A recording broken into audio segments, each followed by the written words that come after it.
Hello, Mr. Peter. How can I help you today? I have a prescription for an inhaler, but I'm not sure how to use it properly. I'm happy to help you. Can you tell me what type of inhaler it is? It's a meter-dose inhaler. Great. MDIs are commonly used to deliver medication directly to the lungs. Before using the inhaler, shake it well to ensure the medication is evenly dispersed. Okay, Mihira, I'll do that. What else do I need to know? It's important to use a spacer with an MDI. A spacer helps deliver the medication more effectively to your lungs. I don't have a spacer. Can I get one from you? Yes, we can provide you with a spacer. Make sure you carefully follow the instructions on the inhaler and spacer. Mihira, is there anything else I should be aware of? If you experience any side effects, such as mouth sores or a cough, let your doctor know. Also, avoid using other inhalers or medications without consulting your doctor.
Dehydration is simply what happens when the body loses more fluid than it takes in. This imbalance can occur for many reasons, sometimes because of illness, sometimes because of heat, and often because as people grow older, their natural sense of thirst becomes weaker. That means the body may need water even when the person doesn't feel thirsty, and this can make dehydration more likely. It is not always dramatic or sudden. Often it builds quietly, showing up as tiredness, dizziness, or dry mouth. Understanding it in this gentle way helps us see that it is not a failure of care, but a natural process that needs steady support. Supportive care is the most important response. Instead of expecting someone to drink large amounts at once, it is kinder and more effective to offer small, frequent sips of drinks they enjoy. Even water-rich snacks like gelatin, fruit, or soft foods can help restore fluids without feeling overwhelming.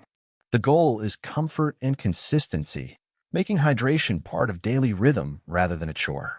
With patience and attentiveness, these small steps protect well-being and bring reassurance, showing that care is not only about treatment but about dignity and compassion.